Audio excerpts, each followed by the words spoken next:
Okay guys, super excited to talk to you about what I'm looking at here today. So I'm gonna spin the camera around and explain it. What's up guys? So right now I'm in the Infina Towers and this is north of Mandaluyong, and this place is really interesting because I'm in a model unit for a 1-bedroom for a DMCI project, and this is going to be very similar to a new project that's being built right now called Sage Residences, which is expected to have the fully ready for occupancy in about 5 years. They're currently pre-selling, but why I'm excited about this is because it's going to be built right near Ortigas, so it's going to be super close to Shangri-La Plaza, Podium Mall, the Mega Mall, and something super unique about this project is they're going to have a trash chute in Sage Residences, and they're going to have a rooftop infinity pool on the rooftop. That's pretty unique for Manila. I haven't seen that really been done before at all. And the trash chute in these projects that's brand new and that's super helpful. And just to reiterate why a trash chute is the most important amenity in my opinion, is one, it saves you a tremendous amount of time emptying your trash every 2 to 3 days, waiting for the elevator to bring it to the ground floor. But not only that, it's a huge deterrent for bugs and pests. When you have a trash chute, the building is just far less likely to get having a bug or pest problem, which is super awesome. And these units are really affordable compared to what's mostly available, and the amenities are always rock solid in DMCI. So that's why I'm really excited about this unit, because this model unit right here, this 1-bedroom in Infina Towers, which is also built by DMCI, is going to look very similar to the project Sage Residences, which is why I'm here. So I'm going to show it to you. And from memory, I'm going to explain to you what the price breakdown was. They've already sold out 50% of the inventory on Sage Residences, even though it's not expected to be fully built for 5 more years. But you'll understand why the more I keep talking to you about it, if you haven't started to begin understanding. As far as this location, who the builder is super reliable, super high completion rate. I'll fact check myself, but the completion rate in my belief is that it's very, very high as far as getting the buildings finished. But yeah, okay, let's check out this model unit and I'll explain to you the differences between the 1-bedroom and the studio and what the price and cost breakdown is for Sage Residences. And also it's worth noting that this Infina Tower is built by DMCI. I just checked before I got here. I think their rating on Google reviews is like 4.8, which is unheard of. And I think they had around like 60 reviews, which is incredible. It's an incredibly high rating for any condominium complex in Manila. I don't think I've ever seen a 4.8 with around 60 reviews before. Brio Tower, which is also a DMCI project I love, had like 34 views and it was like a 4.6 or something, or 4.8. But anyways, not even the Proscenium Rockwell, which has like, a zillion reviews. They're at a 4.4 or something. But anyways, reviews are super subjective and can be incentivized and not always the best thing to measure with, but I do like to bring it up because it is one indicator of value propositions and how well the building is being managed. Okay, so we're currently standing in a 1-bedroom model unit, which is 30 square meters. This one is a 1-bedroom, so it does not have a balcony. Instead, they removed the balcony and they just gave you more living space. The studio is actually going to be 29 square meters, but it will include a nice balcony so you can go outside and get some fresh air, which is super nice. So the thing about these cuts, I will say, are like, they are kind of narrow. They're not very wide. One thing that's nice about my place in Lincoln Tower right now, it's only 36 square meters, is that when you walk in, it's a bit wider. It's like the same length of cut, but just wider. So that being narrow, you can also customize the space and make it feel wider and bigger as well. So the kitchen area right here is very condensed on the right. You just have your sink and you have your range hood right up next to the sink. And then you have your induction cooker as a separate external accessory. You can have 2 or 3 places for your cooktop right there. You can have a rice cooker if you need it. But so this place is organized well. Me personally, I would remove this cabinet to open up the space.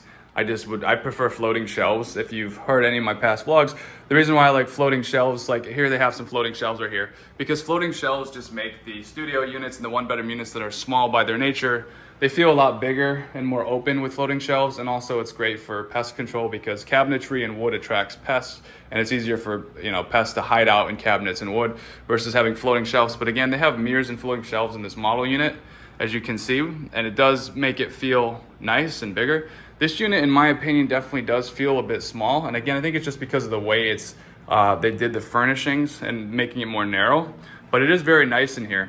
But if you got to think about why you would be buying a unit like this, for me, it would be for my own short-term stays for myself when I'm passing through different parts of Manila, or I would just be Airbnb-ing it. And Airbnbs, I think the least risky, highest reward Airbnbs are going to be the smaller units, because the people can obviously save some money as opposed to renting a bigger one, but you can also charge like 50 bucks a night, $50 US a night for even a unit of this size. And if you had it fully booked for certain months of the year, probably not every month, it'd be about 1,500 US dollars. It's about 75,000 pesos a month in revenue before expenses and costs, like cleaning fees and HOA dues and stuff like that. But yeah, just kind of showing you, of course, this model unit has been interior designed. They don't have a split AC unit, but you can install a split AC unit if you wanted to in one of these units. It's definitely something you can do. So just kind of step back over here. And yeah, hanging the TVs, getting floating shelves, removing stuff that needs legs on the floor. Great way to make these model units feel bigger. So this one does not have a balcony again because it's a 1-bedroom and not a studio. But just slowly spin the camera around here, give you another vantage point view. But yeah, so that's why I got interested in the Sage Residences project, and that's why I'm in Infina Towers today at DMCI, just because I wanted to see what the cuts might actually look like so I could kind of visualize it better. But yeah. Okay, one thing I love about the DMCI projects is every 5 floors they have this giant kind of like atrium garden sky deck view area. And if you look up, the ceilings are incredibly high up there. So when anyone walks out of their unit and then they come back down, or they go through the hallways, they're getting fresh air. So you can see the units, they're like built inside and outside at the same time, protected from the rain, but at the same time, they are exposed to the outdoor, the great outdoors with the plants everywhere. So if you look up right here, this is incredible. So they sacrificed 3 2-bedroom units to build one of these every 5 floors within the entire tower itself. So this is as big as it looks on my camera. It's huge. I have no idea how many meters that is up, but it's probably like, I just don't know. But in feet, I would say it's probably like 50 feet. Not 50 feet, that's an exaggeration. Basketball hoops, 10 foot. So I'd say about 2.5 basketball hoops, probably 25 feet. Okay, yeah, probably about 25 feet. Whatever that is in meters. But yeah, so it's pretty cool. So you can see one of the rail cars right there. And just kind of spin the camera back around to give you another vantage point. But that's just, you know, DMCI projects are very affordable compared to many of the higher end towers. Like you can rent an unfurnished unit studio here for probably 15,000 pesos a month, maybe 17,000 pesos a month. But the amenities in this place are fantastic. They have, you know, the pools, the roof deck, gyms, plural for the most part. And I'll see if we have the opportunity today to potentially look at some of those. This is the hallways. These are super wide, which is nice, at least for this particular floor that we're on. We're on level 2 right now. But yeah, and there's so many elevators. There's like 1, 2, 3, 4, 5. There's 10 elevators on this hall, so that is interesting. Okay, so we're currently on the roof deck right now, and I just confirmed that this place has 10 elevators in the tower, 5 on each side, so that is incredible. That's not normal to have that many elevators. And Sage Residence is actually going to have, let me turn the camera around. So Sage Residences is also going to have 6 elevators on each side. So 12 elevators for Sage Residences. This one I'm in right now in Infina Towers has 10 elevators. I think there was only 6 or 8 elevators in most of the DMCI projects I've seen. And Sage Residences is just one building. It's just one tower. So if there's 12 elevators in just one tower, you're never going to have to wait ever. So that's super cool. So we're currently on the roof deck right now for Infina Towers. I'm going to spin the camera around and try to deal with the immense sunlight. Okay, so we're on top of the roof deck at the moment in Infina Towers, and it is super duper bright out right now. But I'm just gonna, whoa. Okay, that's one of the best views I've ever seen in my life, period. That's insane. Wow. Holy mackerel. It's amazing. Whoa, holy cow. Oh my goodness, I'm like lost for words, dude. That's wild. Oh my goodness. Wow. We just come over here and they have a bar on the left and places to sit, but I've been to a lot of DMCI projects that have great views, but this one is just nuts. Maybe it's the day is so clear, but I doubt it. I don't think it has anything to do with the weather. Like, let me take a right here. I'm gonna spin the camera slowly for you. Holy mama mia. Wow. Holy cow. That view is ridiculous. That's so inspiring. Oh my goodness, I'd move here just for the view, man. I'd be up here like with my laptop working every day with a fan. Holy cow. That's incredible. So just zooming in significantly, is showing you kind of more of the mountains back there. Wowie. That is simply like that's like a piece of art. Oh my goodness, man. That's incredible. Okay, so I was just informed by 2026, Oriana is going to be built directly where we're looking. And that's also going to have a trash chute like Sage Residences, and it's also going to have the rooftop pool as well. And then which is great. So that turnover is 2026, about 3 years as opposed to the 5 years with Sage. And these are actually the Antipolo Mountains as well. So the person assisting me today, her name is Danica, and she's been very helpful as educating me on what we're looking at. And this is fantastic. Okay, and we just verified it's actually 8 elevators per side in Sage Residences. So that's 16 elevators for one tower. 16 elevators for one tower. That's nuts. I think there's only 6 right now in Cinema Rockwell, Lincoln Tower, and I don't normally ever have to wait for it, but I can't even imagine there being like 8 elevators per side. That's just wild, man. Alrighty, so just exploring the rest of the roof deck. This view is out of control. Where this building is built just gives you such an incredible perspective. I never get tired of looking at roof decks, as you probably no doubt know, but this one is like taking the cake for me right now. You can just see so much, and yeah, it's super duper inspiring. It's funny, I was at 2 Surrender yesterday, and their roof deck is so small and covered in plants, and you can't even see anything. And then you come to something that costs like 1/3 of the amount, and then all of a sudden their roof deck amenity just blows it out of the water. So what we're looking at is just little colored rooftop buildings, and then, my goodness, it's so warm today. I can feel the sweat just pouring out of my skin. Holy mama. Wow, this view though is spectacular. Oh my goodness, getting my dose of vitamin D today, that's for sure. So kind of just checking out this side. I gotta see what's over here. Got to. So raise the camera a little bit. There's just beautiful buildings everywhere. Wow. It's amazing. I wish I could identify what we're looking at. I'm not as familiar with Mandaluyong, but I can see a rail car right down there. Let me see. I can see it with my eyes, but it's so bright out. There it is. There it is. There we are. Holy guacamole! I should put my sunglasses on. Blinded by the light, like literally. And if I could find one landmark, I'll be able to identify which part we're looking at. But yeah, you get the point. At night, this would be the coolest place ever to grab a San Miguel light, or whatever you prefer, a water, lemonade, iced tea, iced coffee, or a different type of drink, and just chill. I mean, the lights at night would probably be simply incredible here. So in Infina Residences, which is where we're at now, they have a co-working space. It's still being built, but it's on the roof deck, and Sage Residences is going to have one of those as well. So that's awesome. I love the amenities. So nice. One other really cool thing Danica just told me is that there's going to be more greenery than there is here in Sage Residences compared to this building, but they're going to have glass railings, kind of like what we saw on the roof deck here, actually in the balcony units for Sage. So not only is it going to be metal, it's going to be actual glass there. So that is super duper awesome. I forgot to mention the cost breakdown. So studios and 1-bedrooms started at roughly, I believe, 6 million pesos, give or take. It's like 6 or 6.1, but I'll double check with Danica for studios and 1-bedrooms at the Sage Residences.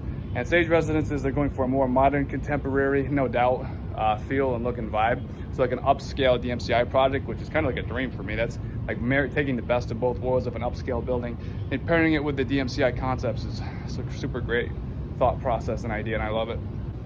So just giving you a feel for what it looks like to have like 10 elevators. So this one has 1, 2, 3, 4, 5 elevators on each side, and this Infina building.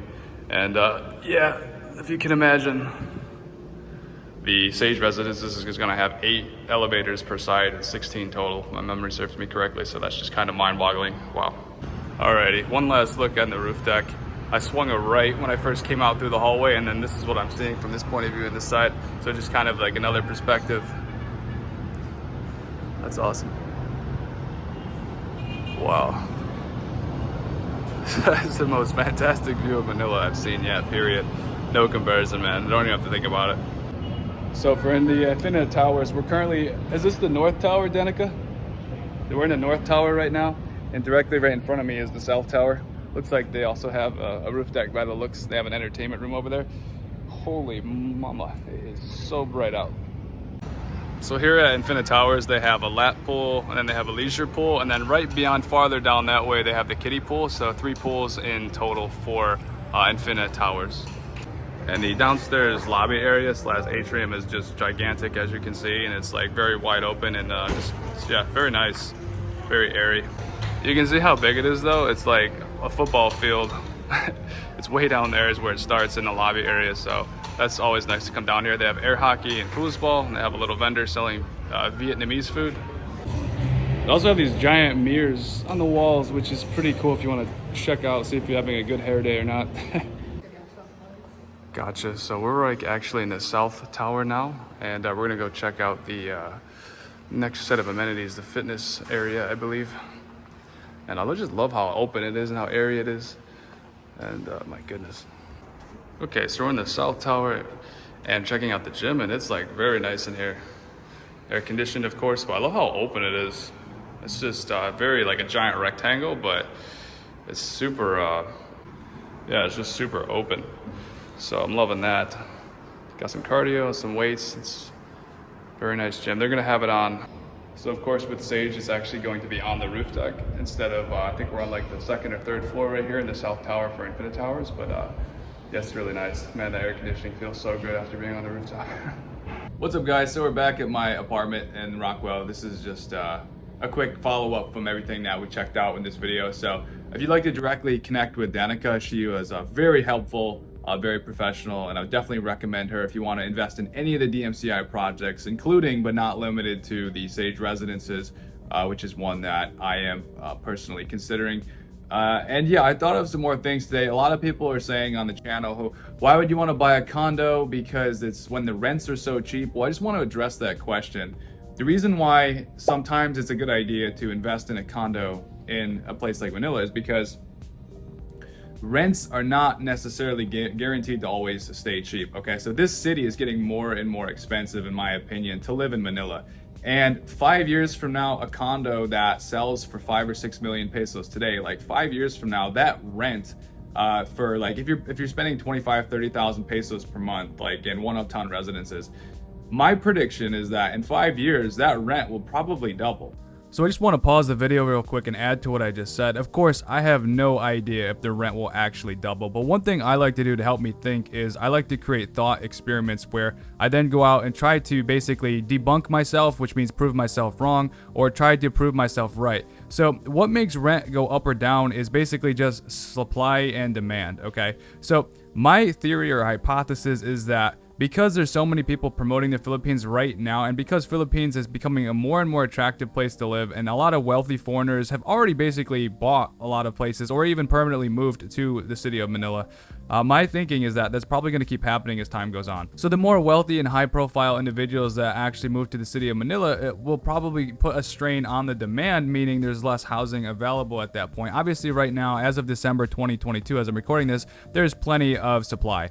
You can go on RentPad right now, and there's like a zillion apartments that are listed for rent. But if you're like me and you want to actually look at those places, I will tell you right now, if you like inquire on 10 places on RentPad or Dot Property, you're probably only going to hear back from 2 people. And you're probably only going to schedule 1 appointment after looking at 10 places because they don't actually take the listing down when the place is fully rented. So actual supply and demand is iffy, and I'm not 100% sure what the market looks like. Right now, I know for a fact that a lot of people are not able to afford a lot of the places in Manila that are currently open and available. So there's a ton of vacancies. But my point is, it could happen so in the future if more and more people come here, and if more and more people create jobs and businesses here that are foreigners as well, and start paying Filipino locals as well higher or above average salaries, then more locals will actually have access and be able to buy or rent in some of these places. Because right now, a lot of the vacancies, especially in BGC and Makati, many places are limited to whether or not, if you're a local, you're probably going to need to have at least one roommate, right? If you want to live at certain places in Makati, unless you have an above average skill set and you make an above average salary or income, more than the monthly minimum wage, or more than the monthly average or median right now, which is about 23,000 pesos a month. So that being said, it's always a great idea to just rent because there's very little risk to renting. And that concludes this little tangent. I wanted to say that to provoke a thought in your mind that you might not have had before. That's why I said rent prices could probably double. They're probably not. I have no idea. That could be a huge exaggeration, and that might not happen. So please don't buy a condo because you heard me say that. Though that's why I added this part right here. But anyway, let's get back to the main part of the video. And yeah, but the way the world has been looking, things are starting to cost more, and you have inflation. And how the economies run and operate. A lot more people want to retire in Philippines, so the population in Philippines is probably going to get consistently higher with higher net worth individuals. And the more people that there are, I'm just predicting and assuming that if I, for example, were to buy a bunch of condos in Manila in 2022 or 2023, the reason I would do it is because first of all, I have the marketing skill to be able to definitely rent those out or do Airbnb. So I wouldn't be worried about vacancies. So that's an uncommon, unfair advantage I have personally. But the other reason would be because appreciation might not be the main reason to do it, because you're not buying the land, which is generally what appreciates. You're just buying the unit. Like, so if you get like a house, the reason why that house goes up in value, like it's because you own the land probably underneath the house, which is really what's going up in value, not your dwelling or unit on top of the land that you purchased. So, but yeah, it's because the rents might, double or maybe even 2.5 times, like 5 to 10, 5, 6, 7 years from now. If you want to rent a condo in Manila, you come back later, if you're 35 now and you come back when you're 40 to rent a condo, something that was going for 25,000 pesos a month might be going for 50,000 pesos a month. And as long as the US dollar stays strong, which it has been, we're getting a really good conversion on the US dollar here compared to pesos. But that's not always guaranteed either. So if you were to buy a condo now at, for example, 6 million pesos, in the future, for example, those starter studios could start at 10 or 12 million pesos. And the buying or spending power of the US dollar could fluctuate. It could go up or down in terms of what you get here in Manila. But as a city as a whole in Manila, as Manila is being heavily promoted by YouTubers and social media influencers, and lots of high net worth individuals are considering spending some duration of time in Manila or setting up something here. So the city is advancing. And that being said, I think the city is going to get more expensive as it attracts more high net worth individuals. And the middle class options like the DMCI projects could simply get more expensive. So if you buy a bunch of condos now with the expectation that rents are going to go up in the future, you'll have these condos that you can rent out at higher prices, and you bought them originally at a lower price in the past. Don't take my advice as gospel or truth, because I am knowledgeable. I am very experienced with real estate. I've spent like 8 years doing real estate related stuff in Arizona, and also studying it and doing it, buying properties in Arizona, single family homes. And condos are different, but I do a lot of research, and I always try to find what's wrong with what I'm saying. But at any rate, you have to always look at the upsides and the downsides before you do anything, because there are risks. But anyway, yes, I just want to summarize. So thank you so much for watching this video. You rock. Subscribe if you want to, and I'll catch you on the next one. Bye for now.